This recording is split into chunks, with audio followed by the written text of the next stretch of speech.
Hey, what's good, y'all? So a couple months ago, this video was well overdue, but I went to the Smart Museum in Chicago to see Composing Color, an exhibition featuring all the works, well, not all, but most of the works by Alma Thomas. It was a very, very timely exhibition in my opinion.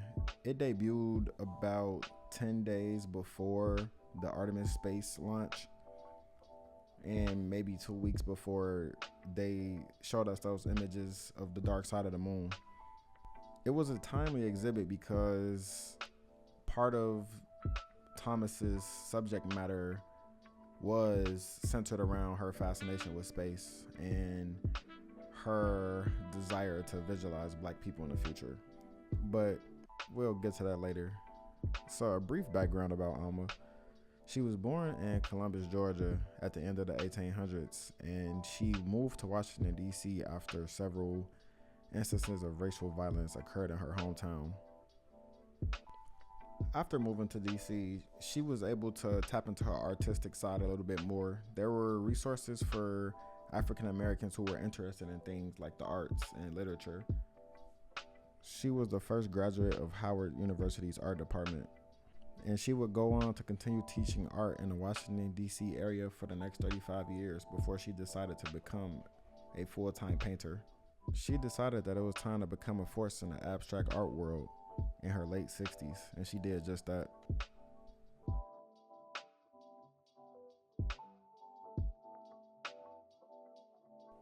Her biggest influence was nature. Her nature pieces are probably some of her most famous works. While they are completely abstract, they were deeply rooted in the world around her.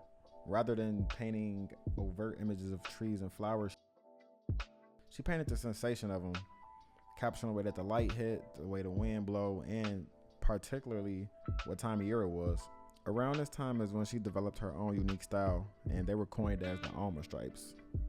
Since she was a black abstract artist in the 1960s, can you imagine how much support that she lacked at the time? I'm pretty sure y'all already aware, but if she was painting in the 1960s, what historical event was going on at that time? It was civil rights. And around this time, there was an emphasis on black artists of all mediums to create black art that spoke about the times and addressed the issues that we wanted to solve. They believed that if the art addressed the issues, that it would strengthen the movement and give people something to be proud of. Essentially the same method that black artists pulled off in the Harlem Renaissance era. In other words, the art was supposed to be used as propaganda. I mean, like, y'all know the Nina Simone quote, "The duty of an artist is to make art that reflects the times," or something like that, right?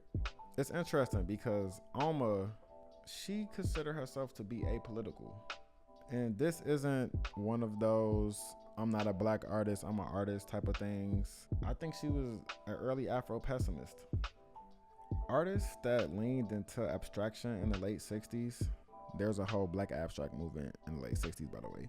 But those who leaned into that were criticized for creating non-representational pieces during these times. And Thomas herself wasn't free from these critiques either. And after going to the exhibit, I decided to read some of her works. I could link the book in the bio as well, but these are her own words. "The use of color in my paintings is paramount importance to me. Through color, I have sought to concentrate on beauty and happiness in my paintings rather than man's humanity to man," which is not what the people at the time would have wanted to hear from a black artist, but I'm very glad that she stood on that. And I honestly, I feel her. Like, especially being a black woman artist in that time period and the fight to struggle to even have her art to be in a museum space. It's like, might as well do your own thing. Like, they gonna hate. But that wouldn't stop her though.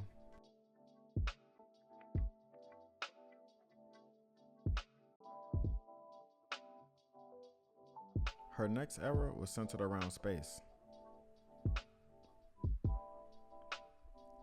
Thomas being born in 1891, she literally grew up in an era where there were still horses and buggies. And can you imagine in her late 70s that she had the ability to sit in her living room and watch human beings walk on the moon? She started to convert those images and ideas of such images onto the canvases. And just like the rockets piercing through the atmosphere, a lot of her pieces would end up having the same energy Because of this space age obsession, art historians view Alma Thomas as a pioneer of Afrofuturism. And if you are not familiar with that, Afrofuturism is a aesthetic that combines science fiction, history, and Afrocentricity to imagine a future where black people liberate themselves through technology, space, and art.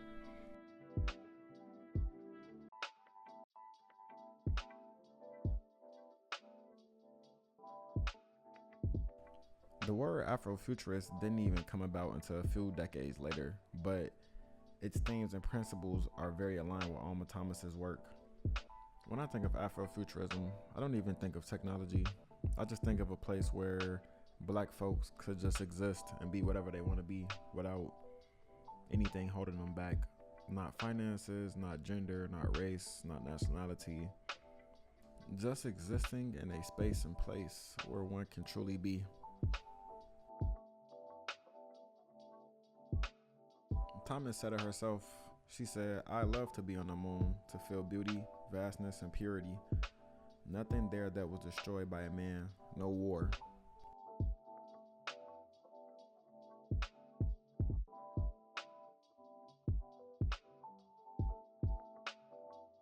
When she decided to look at the stars, to me, it felt like a callback to the folklore that we learned about when we were younger.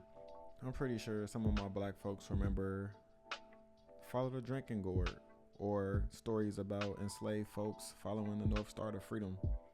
And perhaps one of the most extreme cases, when Nat Turner saw the eclipse and determined that it was time to lead a rebellion in an attempt to free all the enslaved Africans at the time.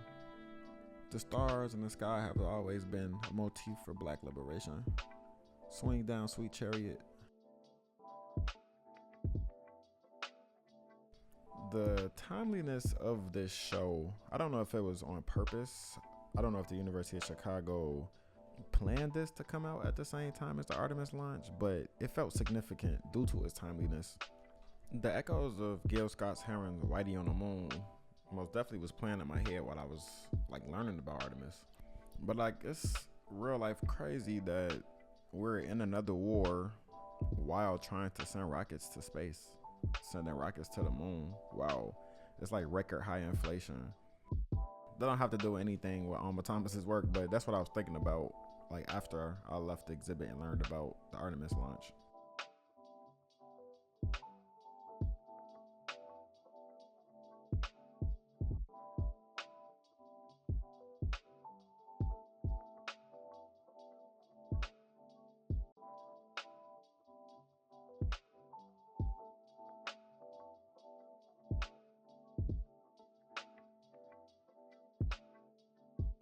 So the third and final era that the exhibit showcased from Alma was the era inspired by music.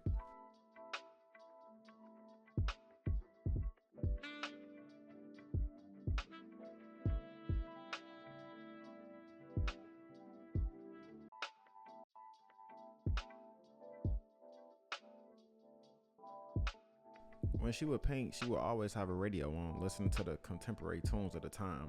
She played everything from jazz, funk, to even movie soundtracks. She believed that music and nature came from the same source, the universe. The same way that composers and musicians put notes together, that's the same thing that she did on those canvases using color and space to create something so moving and so beautiful.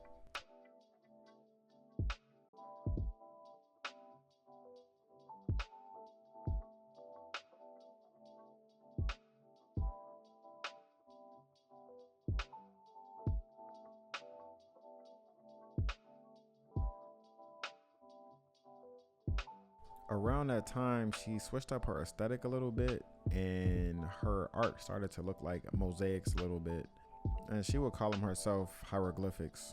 The paintings in this era had names that had drawbacks to music, like Grassy Melodic Chant, Delightful Song by Red Dahlia, White Roses, Sing and Sing.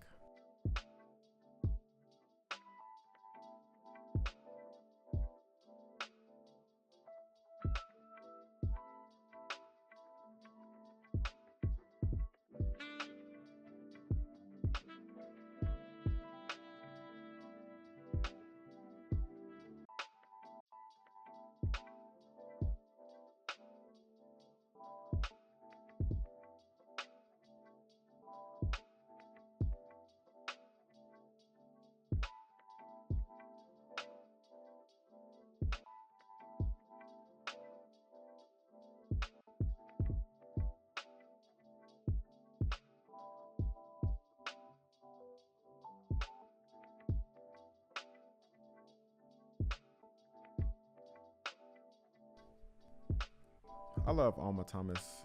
I love anything black abstract, but after seeing the exhibit and learning more about her personal beliefs around being a black artist made me rock with her even more. The way that she decided to still pursue abstraction in an era where representation was needed was a very bold career decision. And I still feel it's very relevant to this day.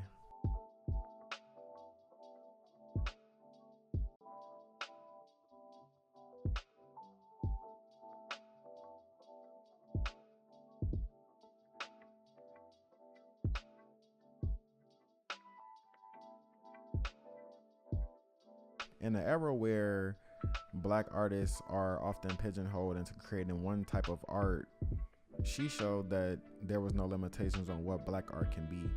They didn't know if it was impressionism, pointillism, color field, flat out abstraction. They couldn't put her into one category, and I feel like that's pretty reflective of black creativity. It could be whatever we want it to be, but we have to allow other possibilities to exist.